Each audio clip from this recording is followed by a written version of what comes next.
Bonjour, je m'appelle Myrto Tripati, je suis la présidente d'une association citoyenne européenne qui s'appelle Voices of Nuclear et dont l'objectif est de faire reconnaître le rôle central du nucléaire dans la transition énergétique. Si j'étais élue au Parlement européen, ma première décision consisterait à redonner à l'Europe toute sa capacité à prendre ses décisions par elle-même et pour elle-même, notamment en retrouvant une véritable souveraineté énergétique. Cette souveraineté énergétique doit passer par le développement de l'énergie nucléaire et de l'hydroélectricité. Ces deux énergies sont massives, pilotables, bas carbone, respectueuses de l'environnement. Elles représentent déjà 70% de notre électricité propre.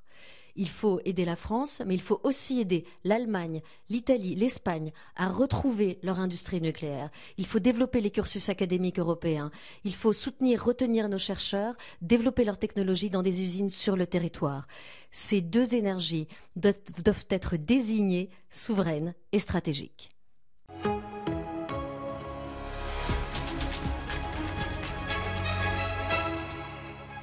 Bonjour, je suis Marine Chollet, tête de liste pour le parti Equinox pour les élections européennes de 2024. Si nous étions élus au Parlement européen, une des premières mesures que l'on porterait serait la taxation du kérosène à l'échelle européenne.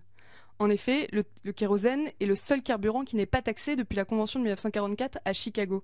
Cela crée un biais de concurrence énorme par les autres moyens de transport qui sont, eux, pourtant, pour la plupart décarbonés. Nous voudrions réinvestir cet argent dans le rail et le développement des infrastructures, mais également l'entretien des infrastructures de rail à l'échelle européenne pour que l'on fasse du rail le moyen de transport européen.